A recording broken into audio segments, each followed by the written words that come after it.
Y transmitir. Yo también, justo aquí, ahorita acabo de comenzar, Okay. En lo que se tarda unos segundos en llegar allá y luego que ustedes de regreso me confirmen qué tal se ve, qué tal se escucha, ya se la saben. Acá ya estamos transmitiendo. Vamos a también dar unos minutitos para que la gente nos responda, que se escucha bien, que se ve bien.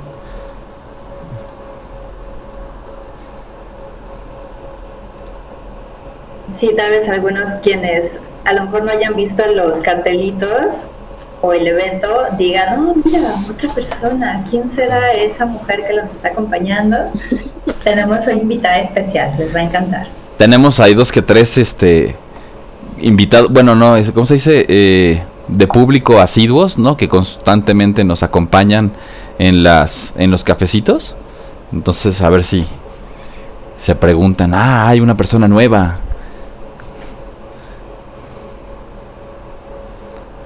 Vamos a esperar unos segunditos que alguien nos confirme que se escucha, que se ve. Ya tenemos 4 personas acá. Acá igual ya se van conectando algunos.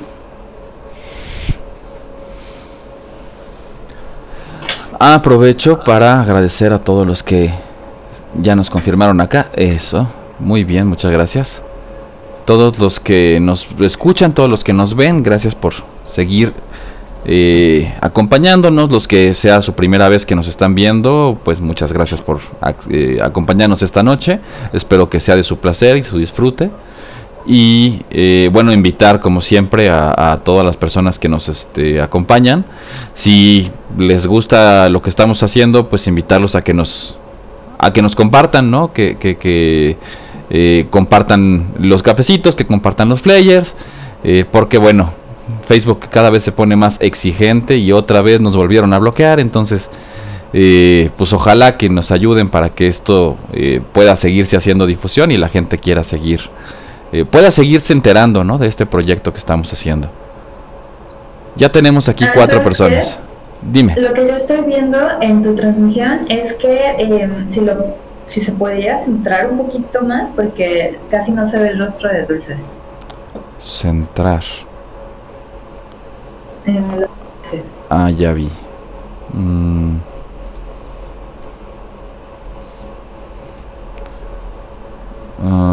Déjame ver cómo. ¿Puedes hacerlo el cuadro un poco más pequeño? Es que de hecho en Discord yo lo tengo bien. Lo que está haciendo es el marco. Porque a mí me sobra espacio. Es el marco lo que está impidiendo. No sé si tengas algún inconveniente, Dulce. Si pudiera pedirte un favor, ¿te puedes hacer un poquito para atrás? A ver, otro poquito más. Es que se te ve, o sea, te vemos, sí, no se te ve la frente. Ándale. Ahí, ándale. Una disculpa. No te preocupes. Sé que es un inconveniente, pero es más fácil hacer eso que mover el marco ahorita. Yo espero solo que será un problema cuando ponga imágenes, pero no te preocupes, en ese momento ya te puedes acercar, pero sí para que te podamos ver, porque si no pareces una obra de Magritte. Entonces mejor me regreso. muy ad hoc para el cafecito. Bueno, pues ya tenemos aquí a varias personas que nos han confirmado que se escucha bien. En YouTube, ¿cómo estamos? ¿Todo bien? Perfecto. Muchas gracias a las personas que tenemos acá. Sí, ya está todo cool. Muy bien. Bueno, pues buenas noches. Muchas gracias por acompañarnos. Esto es Sexo con Café. Estamos en nuestra 15ª edición. Esta vez tenemos una invitada especial. Vamos a tener un tema muy bonito que nos entusiasma mucho. Y bueno, esperemos que lo disfruten. Como siempre, como todas las noches, o todos los cafecitos, tenemos de este lado a Flor Fuentes Paniagua, la psicóloga social por parte de la UAM Xochimilco, diplomada en sexualidades, cuerpo y derechos humanos y política pública por el Centro de Investigación y Estudios de Género de la UNAM, feminista, tuitera, bailadora y magiquera. Gracias. Y también acá tenemos al licenciado, al doctor Víctor Hitman López, es director de la Clínica Leteya, host de este show a través de Facebook, psicólogo por la Universidad Intercontinental, doctor en psicoanálisis por el Instituto Mexicano de Psicoanálisis, cuenta con diversos cursos en temas de sexualidad por la Asociación Mexicana para la Salud Sexual y 6 años de experiencia en el abordaje clínico. Además es magiquero, rolero, cocinero y ocioso por vocación. Y también tenemos a nuestra invitada, que es una gran amiga, una amiga muy querida, una mujer muy estudiosa, súper inteligente. Es Dulce Alcalá. Ella es licenciada en Literatura Latinoamericana por la Universidad Iberoamericana y maestrante del último semestre de la Maestría en Estudios del Arte de la misma institución. Su marco de investigación se concentra en la teoría crítica de la cultura, específicamente los estudios sobre el cuerpo y la politización de su representación. Desde esta misma área es que se ha aproximado a los estudios de género. Le apasionan la poesía, la filosofía, el arte contemporáneo, pero sus amores más grandes son los perros y el mar. Goza de los placeres mundanos de la comida, de la vida, como la comida, la bebida, el calorcito que regala pues la cercanía de un abrazo, la gente que quiere. Es una gran consumidora de historias desde pequeña, por lo cual no tiene autocontrol con las series de televisión. Bienvenida, Dulce. Muchas gracias por la invitación, chicos. Creo que va a ser un programa muy interesante, muy divertido. Entonces, bueno, nada más. Gracias, Flor, por pensar en mí para hablar de este tema que sabes que me encanta. Bienvenida, Dulce, es un placer tenerte aquí con nosotros. Y bueno, si les parece, vamos a ir dando entrada a por qué estamos hablando de este tema, que es con lo que empezamos todos nuestros cafecitos. Primero quiero invitar a las personas que nos están acompañando esta noche que nos ayuden a contestar una pregunta. La dinámica que les tenemos esta noche es precisamente ¿qué elementos creen ustedes que tiene que tener una pieza para ser considerada erótica? Una pieza artística, no importa de qué índole, si es pintura, si es escultura, si es música, teatro, fotografía, cine. ¿Qué es lo que hace que una pieza sea erótica? ¿Qué consideran ustedes que es el erotismo desde la obra de arte? Y dime, adelante. A mí me encanta este tema porque es la ocasión perfecta como para ponernos un poco más teóricos, ¿no? Así casi rayando en la poesía. Yo cuando lo estaba preparando estaba muy emocionada y hasta me puse a escuchar música que casi nunca escucho. Pero no hablo como de la poesía lírica, sino poéticos como en el sentido del sentido, ¿no? De la contemplación, del placer, de la sensación, así la poesía de la pereza, ¿no? Y esas cosas bonitas que a todos nos gustan. Justo, es una plataforma, es un área en la que podemos permitirnos divagar un poco, jugar un poco con los conceptos desde la psicología, desde la filosofía, desde la teoría del arte, desde un montón de áreas, ¿no? Y esto también quiero aprovechar para invitar al público, invitar a las personas que nos están siguiendo, que participen en los comentarios, que participen tanto en Facebook como en YouTube. Bueno, los que nos escuchan posteriormente en Spotify, pues a lo mejor no pueden participar tanto, pero que nos digan qué es lo que ustedes han encontrado, cómo han vivido el erotismo desde diferentes obras, cuáles son sus posturas con respecto a lo que nosotros vamos a estar platicando, vamos a estar discutiendo. Nos encantaría tener también sus puntos de vista, sus percepciones, opiniones respecto de todo lo que vamos a ir platicando y discutiendo esta noche. Sí, yo creo que es un tema bien como literalmente rico de pensar, porque además cualquier persona que ha contemplado digamos que la historia del arte está repleta de erotismo, ¿no? Y también en general, no solamente el arte plástico, sino en la literatura, la mitología, es algo que es muy cercano a nosotros. Entonces, todos, aunque no nos especialicemos en este tema, tenemos un acercamiento de alguna u otra forma. Creo que eso puede ayudar un poco a la participación del público. Es algo interesante, ¿no? Todos tenemos esta relación de alguna forma quizás inconsciente. Por acá nos dicen, perdón, que no se está escuchando bien en YouTube. Flor. Ya lo cambié, ya sí, perfecto. Una disculpa, hasta ahorita lo leí, pero ya me confirmaron que ya está. Perfecto. Bueno, ajá. Adelante. Sí, pues es que yo quería, creo que hay como conceptos, es que como justo estos son temas que se pueden abordar mucho desde desde los estudios, ¿no? Desde la teoría, desde la especialidad en el arte, etcétera. Creo que sí hay algunos conceptos que me parece importante presentar, porque ya saben que la intención aquí es mantener todo, pues en un sentido de divulgación, ¿no? Entonces, mantengan estos conceptos para el cafecito. 1. La carne. Vamos a pensar la carne como el cuerpo, pero en su forma más orgánica y cruda. El órgano, el tejido, el músculo, el fluido, sin significación, sin lenguaje, antes del lenguaje. También los procesos fisiológicos, lo que conocemos como hambre antes de llamarle hambre, ¿no? Lo que conocemos como sueño antes de llamarle sueño. Luego, cuerpo, que sería esta carne cuando ya pasó por el lenguaje, ¿no? Es el devenir de la carne en cuerpo, la transformación de esa materia orgánica en sentido, y que sucede de hecho a través de los sentidos, ¿no? Y acá conviene mucho recordar la propuesta de Sigmund Freud, ¿no? De que el bebé va tomando conciencia de su existencia individual, de su ser separado del mundo y del otro, a través del contacto con el otro, ¿no? O sea, el cuidador cambiando el pañal, separándolo del seno, quitándole ese momento de saciedad del seno, ¿no? Entonces, el cuerpo sería esta carne, digamos, corrompida, esta carne tocada, vista, que deviene gracias al lenguaje y que va corporizándose gracias a la subjetividad, ¿no? Al lenguaje, etcétera. Es como esta metaforización de la carne.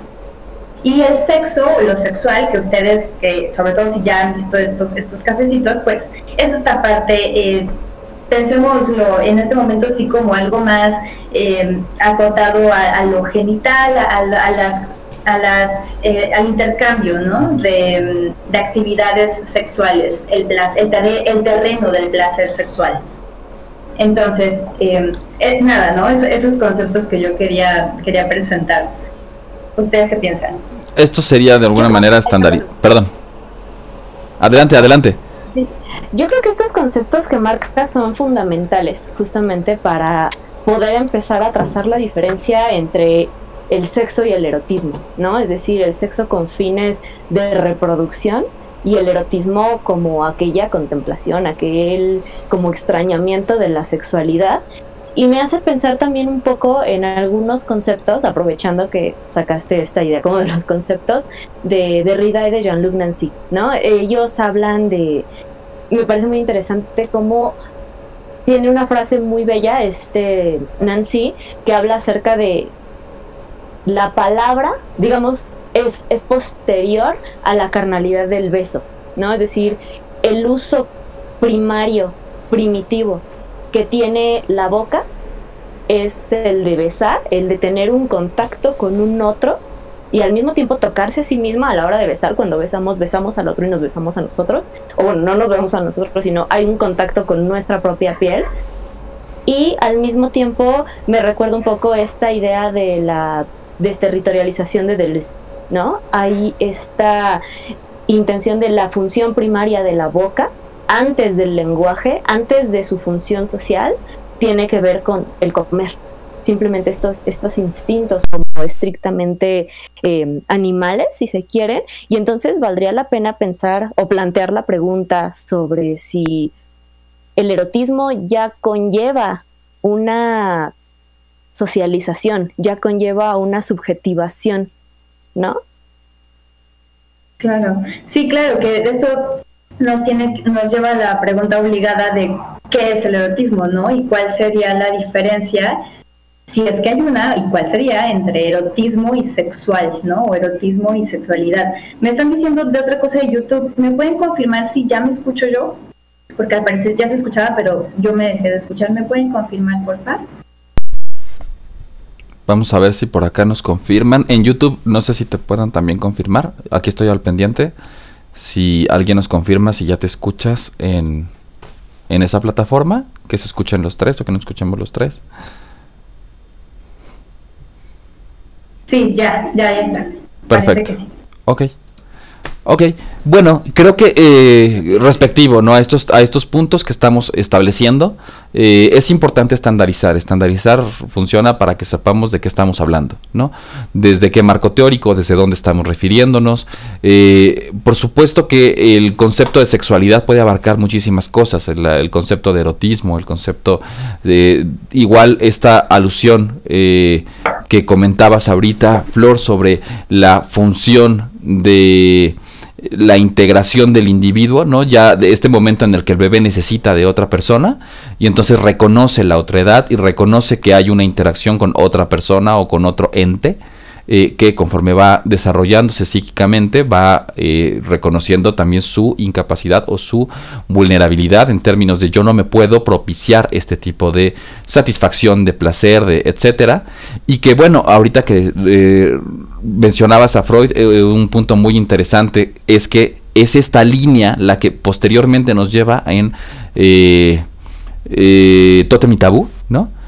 A la configuración de la sociedad, al menos desde la obra de Freud, es esta necesidad del otro lo que nos lleva a tener que consolidarnos como sociedad para poder distinguirnos como individuo que forma parte de una colectividad que necesita satisfacer estas necesidades, ya no nada más del alimento, ¿no? Sino las necesidades básicas que podría plantear Maslow, por ejemplo, de pertenencia, de reconocimiento, de trascendencia, etcétera, en la sociedad, y por lo cual, y muy ad hoc de lo que vamos a tocar hoy, es la justificación, al menos desde Freud, de por qué existe el arte. El arte es una representación de las pulsiones internas del ser humano, desde la psique individual social, ¿no? Es un órgano regulador a que permite a veces sublimar, a veces externar, a veces depositar las funciones más primitivas, más básicas, más necesarias del ser humano en un marco que no transgrede las leyes o los cánones de la sociedad, que no nos permite que funcionemos como sociedad. Eso sería lo que diría Freud, ¿no? También respondiendo un poco a esta pregunta que planteabas, yo me baso más un poco en una línea filosófica antropológica, que es la de Georges Bataille. Él tiene varios textos que son además como interesantísimos de revisar. Tiene una forma de escritura como muy deliciosa, por decirlo de alguna manera, y él hace esta como genealogía para estudiar qué es el erotismo, ¿no? ¿Cuándo inicia el erotismo como tal? ¿Cuándo deja de ser una práctica meramente reproductiva o meramente instintiva para convertirse en lo que entendemos como erotismo? Y él se remonta literalmente a la antigüedad, ¿no? Y lo que establece es el momento en el que podemos empezar a hablar de erotismo, es el momento en el que dejamos de ser animales como tal. Cuando el hombre se yergue, es decir, cuando ya es el Homo sapiens como tal, empieza a haber varios factores que hacen que haya como una distinción entre cómo percibimos la sexualidad y cómo percibimos solamente, digamos, la sexualidad contra el erotismo, ¿no? Entonces, en estos textos, yo tengo literalmente el erotismo y las lágrimas de Eros. Él aborda que empieza a haber una connotación como tal de erotismo, empieza a haber una diferencia a partir de dos momentos. El primero es cuando existe como tal la connotación de prohibición. Si se fijan, para los animales en la actividad sexual no existe esta concepción de lo prohibido, no existe esta idea de transgredir algo, ¿no? Y también va a tener una estrecha relación con cuando el hombre se vuelve consciente de su propia muerte, ¿no? Es decir, cuando ya no solamente hay una necesidad instintiva de reproducción, sino cuando hay una conciencia de que somos finitos. Entonces, bueno, eso para Bataille, esa es la diferencia principal, que exista una prohibición y que por tanto exista un pudor, que exista como esta vergüenza de encontrarnos con un otro que nos vea vulnerables como en nuestra carne como tal, y la conciencia de la muerte. Creo que esas son dos líneas importantes para entender el erotismo en tanto tal. El juego poético está maravilloso porque uno podría decir, ¿no? En ese punto del desarrollo de herramientas, en ese punto de la conciencia, de la mortalidad, del pudor, podríamos representarlo, ¿no? Si fuéramos como muy católicos en justo la mordida de la manzana, ¿no? La manzana como esta fruta erótica, esta fruta diría la Biblia, ¿no?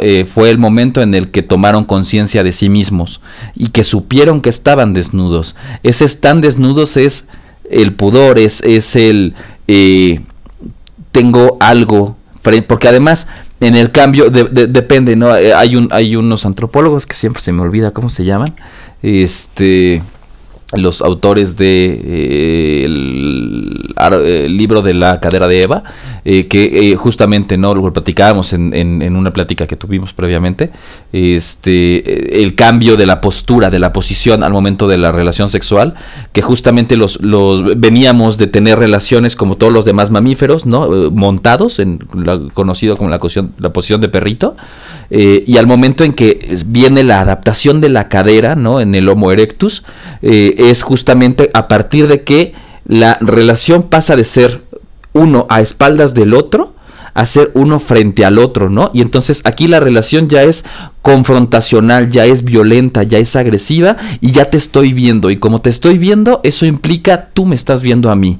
Y ese juego yo creo que sería el equivalente al estadio del espejo del desarrollo ontogenético, ¿no? Del desarrollo como especies, filogenético, perdón. Sería el estadio del espejo de Lacan, pero en el desarrollo del ser humano. Bien, y esto que planteas es súper interesante porque algo que, por paradójico que suene, es como a nosotros nos enseñan que la religión hay como una desvinculación con todo lo erótico, ¿no? Y en realidad esto que tú mencionas tiene esto de la manzana, esto tiene todo que ver con el principio del erotismo. En un principio, si nos remontamos a la cultura occidental como solamente a la cultura occidental, porque también en cada cultura es algo muy distinto, pero si nos remontamos a la cultura occidental, digamos que hay una vinculación súper significativa entre lo erótico con lo divino, ¿no? Es decir, lo podemos encontrar en la Biblia, lo podemos encontrar en las religiones como paganas, en estas religiones griegas. Hay una vinculación inmediata con lo divino, entre lo erótico y lo divino, siempre está ahí. Las religiones celtíberas, ¿no? También está esta connotación entre la muerte y la vida. Obviamente los griegos, romanos.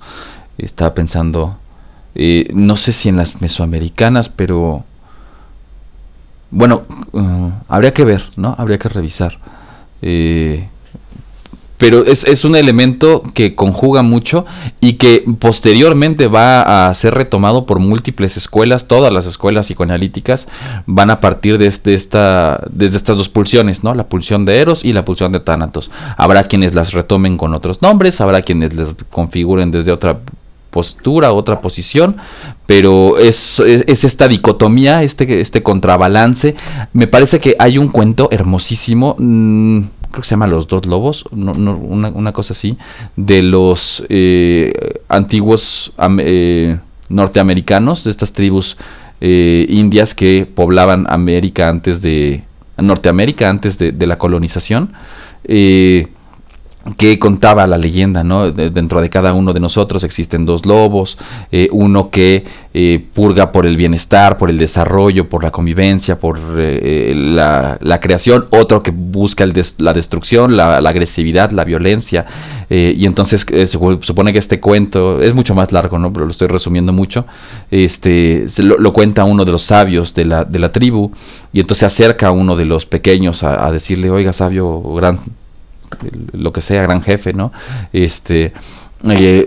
¿Cuál de los dos lobos va a ganar, ¿no? Dentro de mí, pues me preocupa que esté esta batalla. Y entonces concluye el texto diciendo: bueno, pues va a ganar al que tú alimentes, ¿no? Con tus acciones, y es al mismo tiempo es esta sentencia de lo moral, pero también esta posición de hacia dónde te vas a dirigir, con tus acciones, con tus intereses, con tus gustos hacia la vida o a la muerte, ¿no? Al crear, desde lo biológico, que, como dato curioso, dato interesante, únicamente quiero mencionar que Freud retoma este elemento del Eros y Tánatos desde las funciones biológicas primordiales, ¿no? Él retoma el concepto de Eros y Tánatos desde el anabolismo y el catabolismo, que son las dos funciones celulares más como básicas que tiene una célula, ¿no? El anabolismo y el catabolismo, y es justamente el juntar y el destruir, el separar. Sí, y esto que... Ay, perdón, Flor, si quieres, vas tú.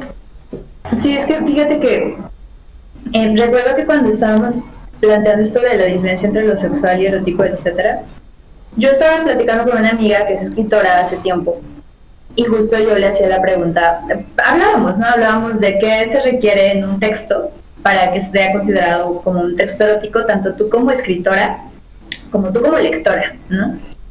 Y de hecho, entre las respuestas que tenemos, dice Ángeles, pienso que debe tener connotaciones sexuales sin ser muy directos, no sé si me dé a entender.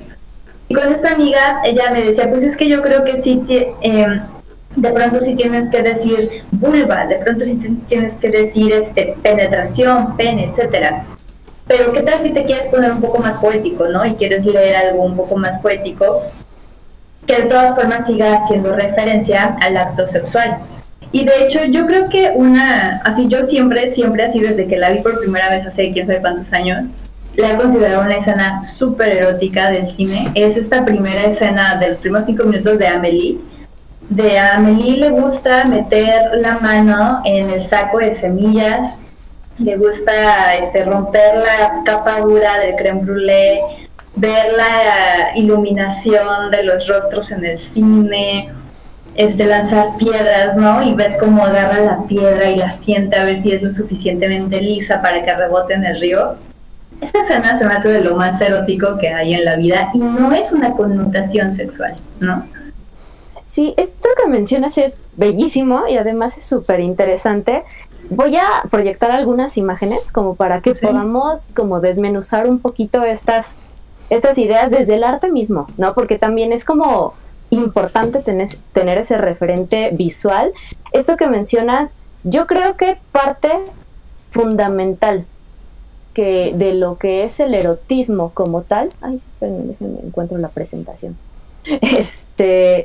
Tiene mucho que ver con la alusión de alguna forma al cuerpo, pero en un sentido estrictamente sensual, ¿no? Es decir, esta referencia a los sentidos, esta forma de nombrar el cuerpo sin nombrarlo, que el cuerpo esté presente sin que lo representemos, pero esta alusión a los sentidos que además nos hace sentir a nosotros, ¿no? Yo traigo algunos ejemplos que además me ayudan un poco a aterrizar esta idea. Son 2 ejemplos de la literatura. Déjenme lo encuentro. ¿Qué es esto? No sé. Ah, aquí está, ya. Muy bien. Sí. Bueno, ¿ahí se ve? Sí. ¿Sí?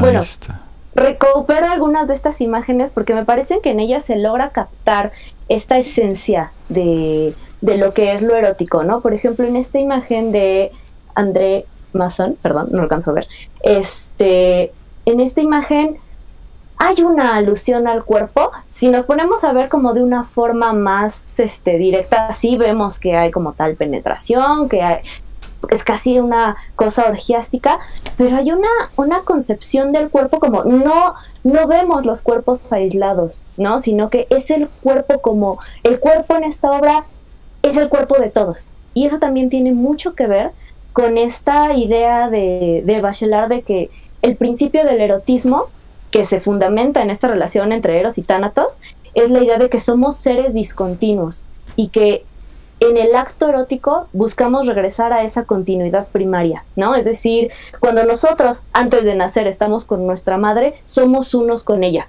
Literalmente estamos con ella. Al momento de morir, nos volvemos uno con la naturaleza, ¿no? Entonces de lo que habla es como en el momento del erotismo por eso hay tal transgresión, por eso el erotismo se caracteriza por la violencia, hay una ruptura de lo individual, ¿no? Es decir, soy uno con el otro. Entonces, esto se puede ver como de alguna manera en esta obra, el cuerpo, no como tal, digamos, no la representación del cuerpo, sino el cuerpo es esta unión de muchos cuerpos, ¿no? Y en la literatura, en referencia con esto que decía de alguna forma esta Flor, podemos encontrar como esta sugerencia que se hace a partir del lenguaje y que yo creo que en cada disciplina artística es distinta. Por ejemplo, la materia prima de la literatura es la lengua, ¿no? Es como tal el lenguaje, la sonoridad del lenguaje, la parte visual del lenguaje. Entonces yo te traigo un ejemplo, traigo dos, uno en español y uno en inglés. El primero es Lolita, que es una obra profundamente erótica, no solamente como por la temática, que sí es una temática sumamente violenta, habla de la pedofilia, habla de todo esto, pero el verdadero erotismo no radica en el tema. Por eso no está bien que lo censuren, ¿no? El verdadero erotismo de Lolita está en el juego que hace Nabokov con la lengua extranjera, porque Nabokov digamos que su lengua materna no es el inglés. Sin embargo, él juega de una forma muy ágil a partir del uso del inglés. Él juega como, si se puede ver, si lo podemos leer, hay un cachondeo de la lengua, hay un juego con estas como fonemas líquidos, que es literalmente, vamos a leerlo primero, ¿no? Que es como Lolita, light of my life, fire of my lungs, my sin, my soul, Lolita, the tip of the tongue, taking a trip of 3 steps down, the palate to top, a 3 on the teeth, Lolita, she was low, playing low in the morning. Entonces, fíjense cómo hay un juego como con la sonoridad del lenguaje, ¿no? Hay un juego como con esta parte intraducible del inglés, y ahí es donde se da el erotismo, en este cachondeo de la lengua, en este juego que se hace físicamente con la lengua y que no necesariamente nos tiene que prender a la hora de leerlo, pero que sí nos hace conscientes de nuestros sentidos, ¿no? Lo mismo sucede con el capítulo 68 de Rayuela, que un amigo y yo decimos que es el 68 porque Cortázar le tuvo miedo al éxito de hacerlo el 69, ¿no? Entonces, hay que analizar cómo funcionan fonéticamente estos textos. Pone, apenas él le amalaba el noema, a ella se le agolpaba el clémiso y caían en hidromurias, en salvajes ambonios, en sus talos exasperantes, cada vez que él procuraba relamar las incopelusas, se enredaba en un grimado quejumbroso y tenía que embulsionarse de cara al óvalo, y sigue, ¿no? Entonces es como, en ningún momento se está mencionando explícitamente el acto sexual, sin embargo se le alude a partir de la lengua, ¿no? Entonces, bueno, creo que esto voy a dejar por ahora de compartir pantalla para que pasemos a otras cosas, pero se relaciona un poco con esto que mencionaba Flor. Y que esto me lleva a mí a esta discusión que les platicaba, ¿no? Hace rato, ¿cuál es la diferencia entre lo sexy, lo sexual, lo erótico, ¿no? ¿Por qué para algunas personas no me pueden decir, es que es más fácil, para mí es más fácil si me quiero quitar las ganas, pues ver porno, ¿no? Y ya con eso me puedo masturbar y no tengo necesidad de ponerme a leer un libro, de ver una película, de ver un cuadro. Creo que la riqueza también, la forma en la que nos aproximamos al erotismo, el sexo puede no ser erótico. El sexo por sí mismo puede no ser erótico, y al momento de hacerlo burdo, de hacerlo tosco, de hacerlo demasiado evidente, un maestro que tenía yo en la licenciatura nos decía algo que no tenía fuentes, pero tampoco tenía dudas, ¿no? Que a mí me parecía muy interesante. ¿Cuál era la función del vello púbico?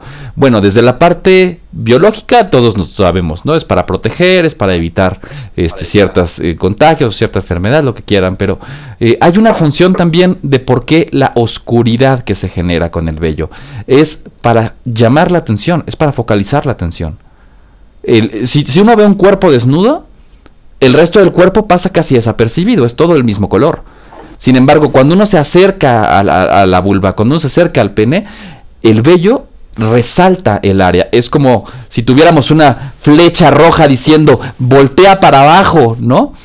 Es como, pero al mismo tiempo voltea para abajo, pero no puedes ver, ¿no? Es un juego ambivalente, hay una cosa metafórica, como medio, ¿cómo se llama esta cosa? Retórica, ¿no? En donde te quiero mostrar algo, pero quiero que lo veas sin que lo veas. Quiero que sepas que allá abajo hay algo importante, hay algo que te entusiasma, que te excita, que te agrada. Y creo que ese es el juego del erotismo. Sí, por supuesto, si yo me quiero masturbar, pues a lo mejor no, lo ideal no es ponerme a leer un libro, porque además creo que será súper incómodo, ¿no? Estar aquí con el libro, o sea, tienes que estar en lo que estás, pero la vida erótica que te puede dar un libro, que te puede dar una pieza, una obra, una película, un texto.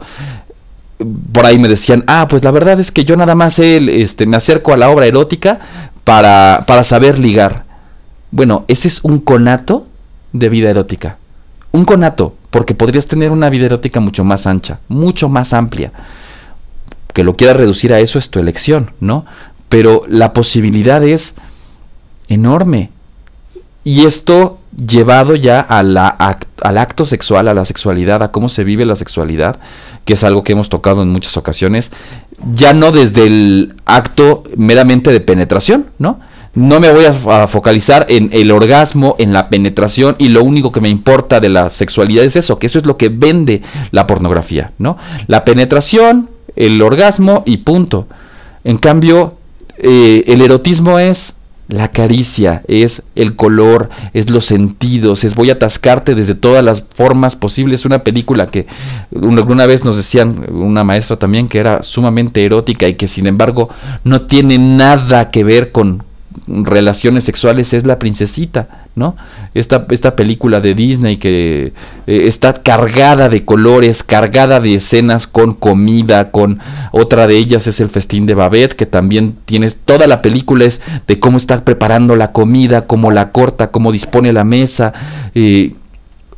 ¿Cuántas acciones en el día cotidiano son eróticas o pueden ser eróticas sin que necesariamente, una persona se puede excitar por ver cómo otra persona prepara la comida sin que esté quitándose la ropa? No es necesario, ¿no?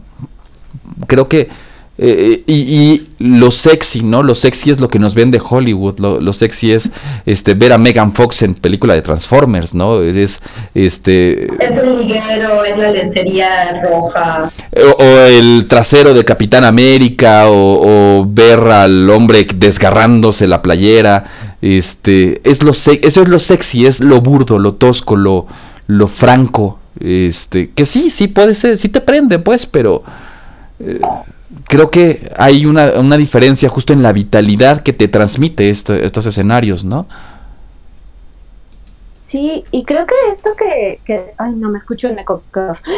Bueno, esto que dices es bien interesante porque nos deja entrar a un terreno increíble del erotismo, que es eso de lo oculto, ¿no? Es decir, si pensamos un poco relacionándolo, por ejemplo, con las culturas asiáticas, para ellos es mucho más sensual el tobillo que no sé, el pecho de la mujer, ¿no? Porque tiene que ver con ese ver lo que está prohibido, ¿no? Es decir, si esto está oculto, ese como pequeño velo que nos permite entrever.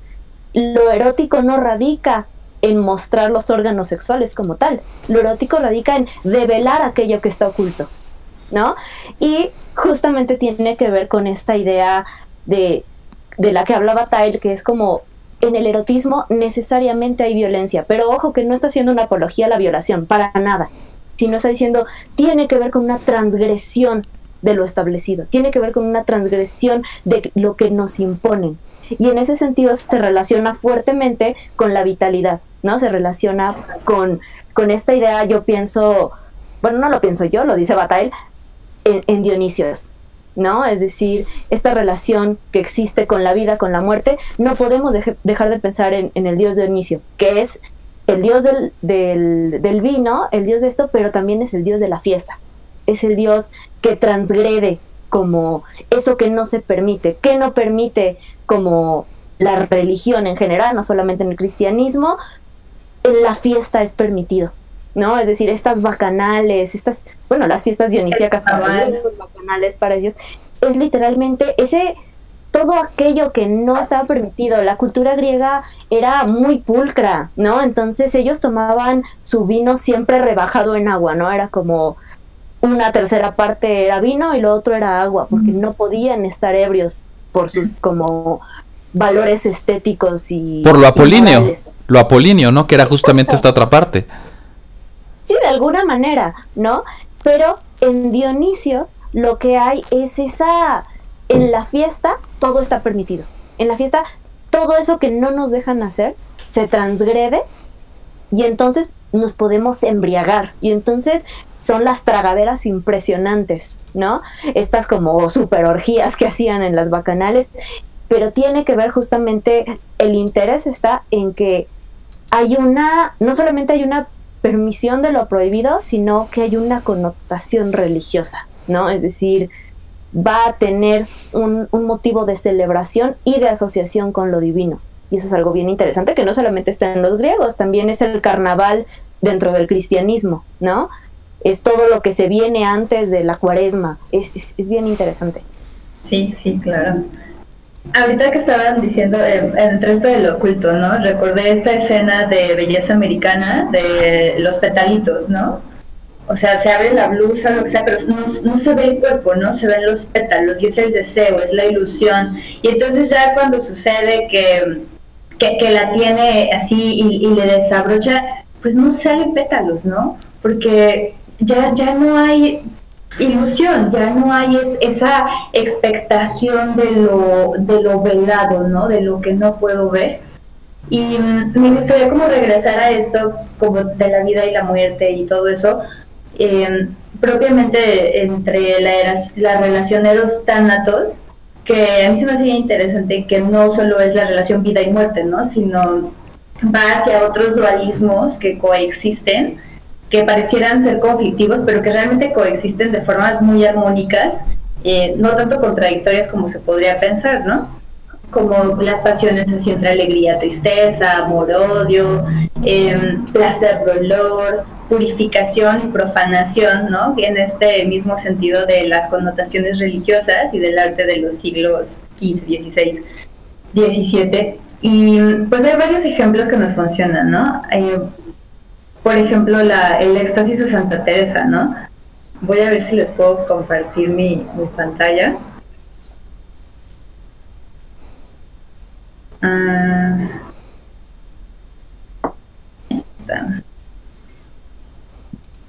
Para las personas que no nos están viendo, ¿no? Para los que luego nos siguen en Spotify, les recomendamos, bueno, que busquen la imagen. Dejaste de compartir, le empezaste a compartir y se dejó de compartir luego. Es que no sé por qué no la puedo compartir. Ay, no se puede. ¿Quieres no que yo la comparta? También la tengo en mi presentación. ¿La tienes? Porfa. Gracias. Sí, ahí voy. Espérame, porque ya ves. Sí, muchas gracias.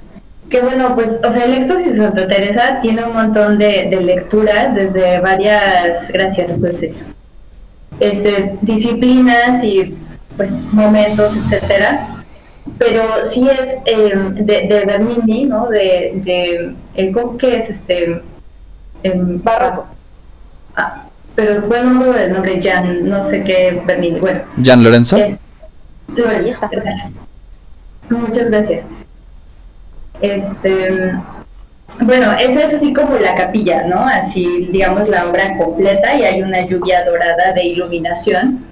Pero si vemos el rostro de Santa Teresa, es como esa es la obra, ¿no? Cuando pensamos en el éxtasis de Santa Teresa, pensamos en el rostro, que es pues considerado clima, ¿no? Del amor divino en el momento máximo de la iluminación espiritual, en donde, o sea, yo la verdad siempre lo veo así como pienso, es un orgasmo, ¿no? Eso es así la representación de un orgasmo.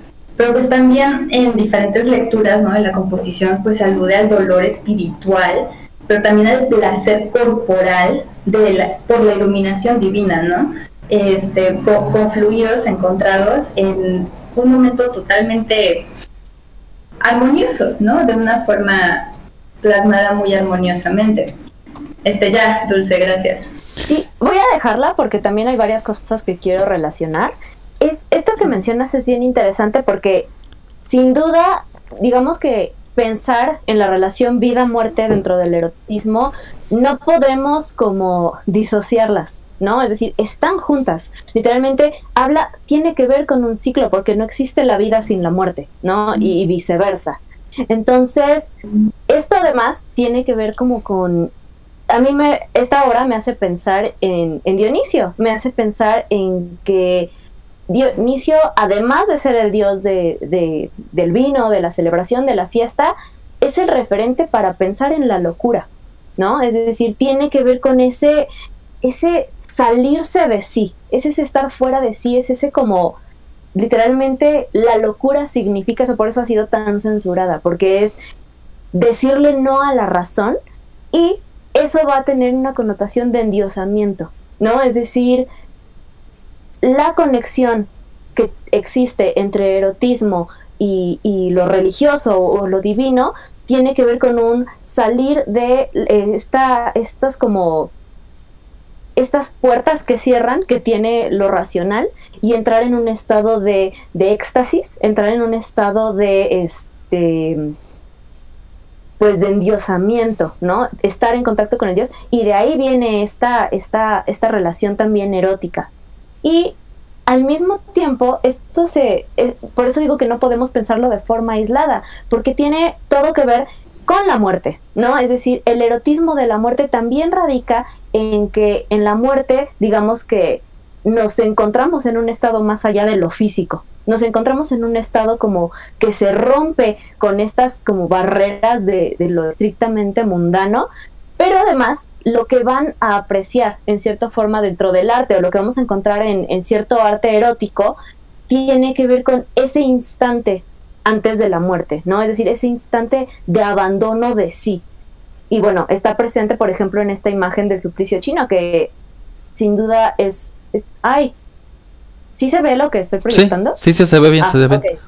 Ok, bueno, esta imagen del suplicio chino, ¿no? Que si uno se aproxima y observa el gesto, es semejante, ¿no? Es decir, el gesto de Santa Teresa es un gesto de éxtasis, es un gesto de orgasmo, pero al mismo tiempo es un gesto de estar en un estado como que conlleva la casi muerte, ¿no? Es decir, no se encuentra en este plano terrenal. Tiene que ver con el mismo gesto. Sí, perdón. No te preocupes. De aquí yo voy a sacar dos líneas, espero sean breves, ¿no? Importantes. Nada más déjame termino de hablar de una obra, que es como con la que quiero cerrar esto, que es Ofelia, ¿no? Es decir, esta obra es sumamente erótica, aunque no se le vea ni un pezón, ni nada, ni sea algo como censurable, ¿no?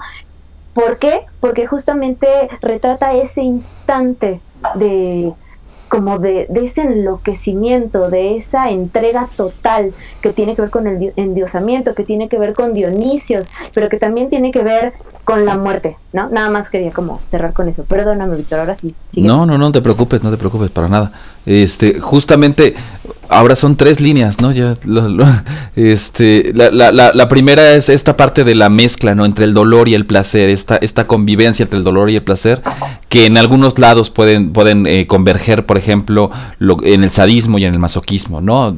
Tanto en la parte sexual como en la parte de filia, como en la parte de trastorno, ¿no? En cualquiera de esas gamas estaríamos en el espectro de dolor y placer. Pero además, biológicamente hablando, hay una línea, ¿no? En donde cuando una persona experimenta un dolor muy fuerte, por ejemplo, es muy frecuente que cuando una persona experimenta quemaduras de tercer grado, la persona experimente un orgasmo, ¿no?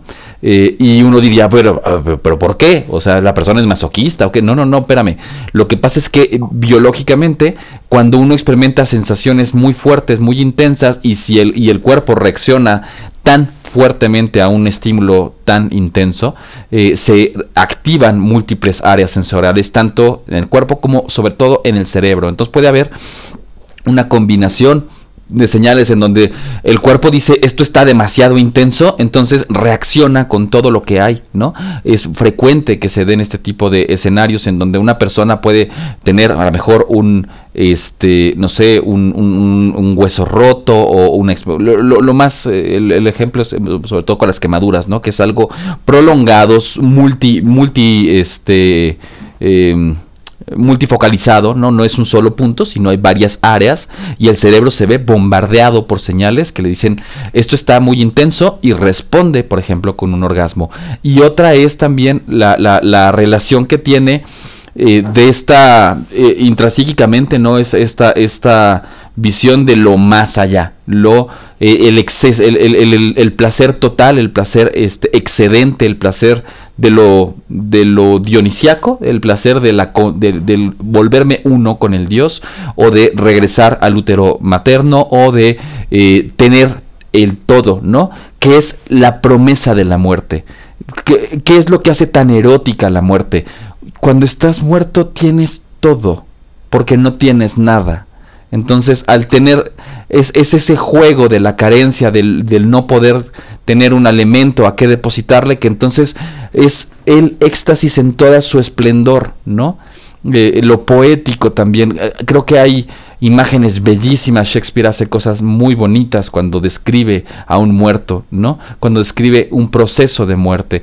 Y no es el único. Hay la carroña humana, ¿no? De Robespierre, no me acuerdo de quién es la carroña humana, pero bueno, le invito al público que la busque, así se llama, de los ilustrados, alguno de ellos, es justamente esta contemplación de un cuerpo en putrefacción en medio del camino. Dalí se obsesionaba con la putrefacción, con los insectos, con todo este cuerpo en descomposición, y lo poético que puede ser el regresar a la totalidad, el volverse a ser uno con la tierra, y creo que hay una infinidad de rituales que van incorporados a este elemento, el Samhain, ¿no? El Samhain, típico de las culturas celtas, que celebramos tanto, que es precisamente donde viene el Halloween y demás. Es justamente esta parte de vamos a celebrar el final de la vida, para que regrese a la tierra, para que regrese a la vida, no todo el mito de Perséfone, de Orfeo, es justo esa misma imagen, Eurídice y Orfeo. Sí, y esto que dices es bien interesante porque tiene un nombre como dentro de varias disciplinas, ¿no? Tiene, digamos que este Bataille lo asociaría con ese regresar a ser seres continuos, ¿no? Es decir, romper nuevamente con nuestro individual para volver a ser uno con el todo. Pero también tiene su nombre en psicoanálisis, que es esta pulsión de muerte, ¿no? Es como deseo de morir, y que también tiene que ver con este trauma del nacimiento, ¿no? Sí, completamente cierto. Es salir de pasar de tenerlo todo, de estar en el éxtasis en su totalidad, a un espacio en el que la temperatura se vuelve confrontacional, en que además esta costumbre, ¿no? Del momento de que llegan los bebés, al momento para ayudar a la respiración, para todo, comprobar reflejos, un chorro de cosas, el golpe, ¿no? Sí. Los estímulos visuales, el empezar a huele, sabe, se siente. Yo estaba en un espacio en el que no tenía que sentir nada y todo era placentero, todo era perfecto. Y la búsqueda de eso, ¿no? Hay unas personas, regresando un poco a lo que hablábamos hace rato de lo que es la sexualidad, lo sexualizado, lo sexy, lo erótico, hay quienes viven la sexualidad únicamente como ese regreso al vientre, ¿no? Sobre todo en los hombres pasa mucho, que es el origen de varias filias o de varias parafilias.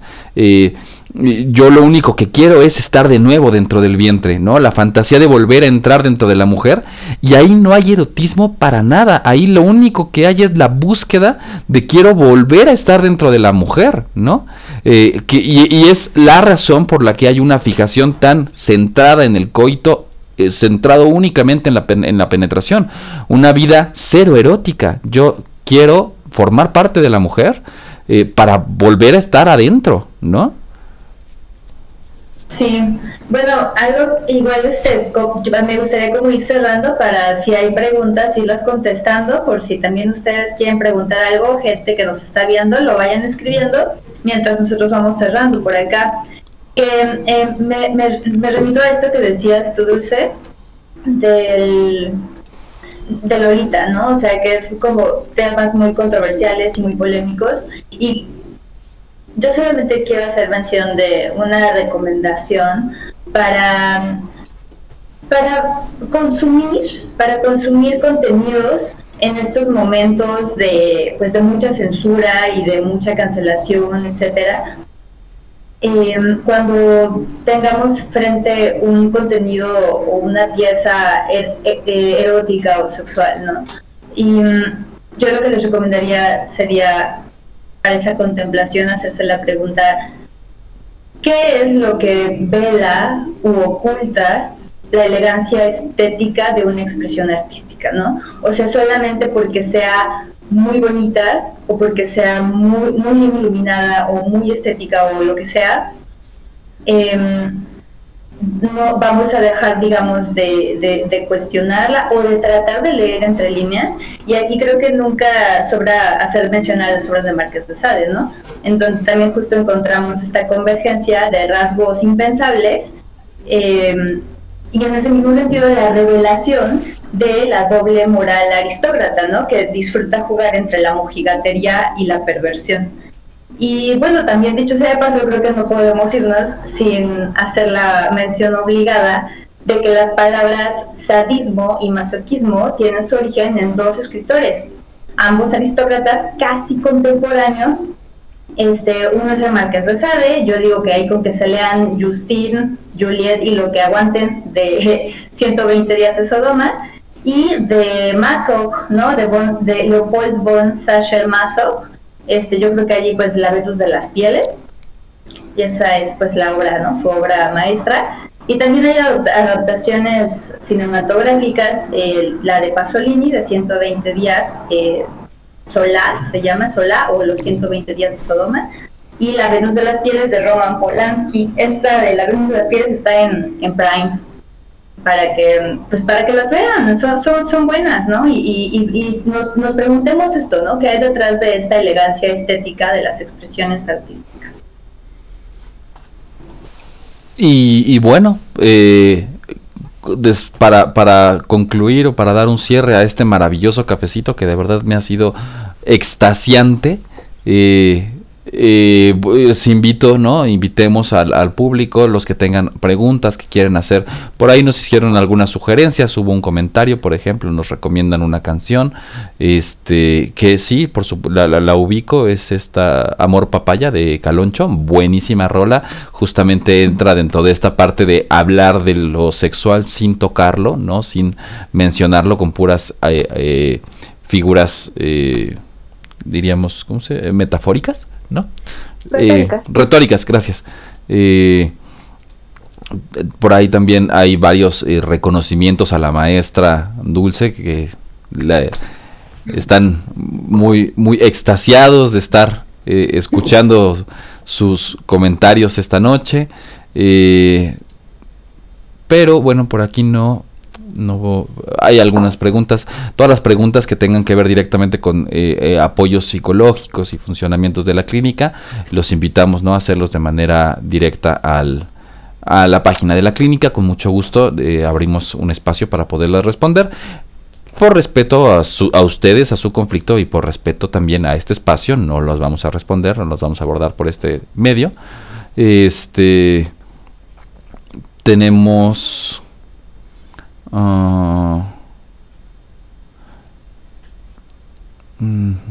algunos otros comentarios por acá, pero no hay por ahí todavía ninguna pregunta. No sé si tú tengas alguna por allá, Flor. Muchos saludos a la maestra Dulce. y está muy bueno el tema, la verdad, les vamos a ser sinceros. Nos faltó, no es de extrañar, pero ya nos lo estábamos temiendo, pero creo que la plática fluyó muy bonito, ¿no? Sí.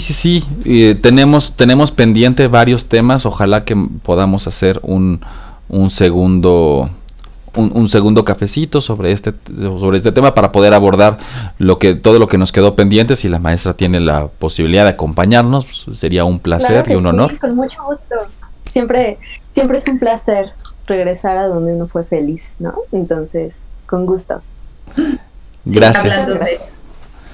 Perfecto, pues creo que no me queda más que agradecer nuevamente la presencia a todas las personas que nos acompañan esta noche, invitarlos, ya está en los comentarios la liga para nuestro próximo cafecito, que en el próximo tema abordaremos el tema de autoestima y sexualidad.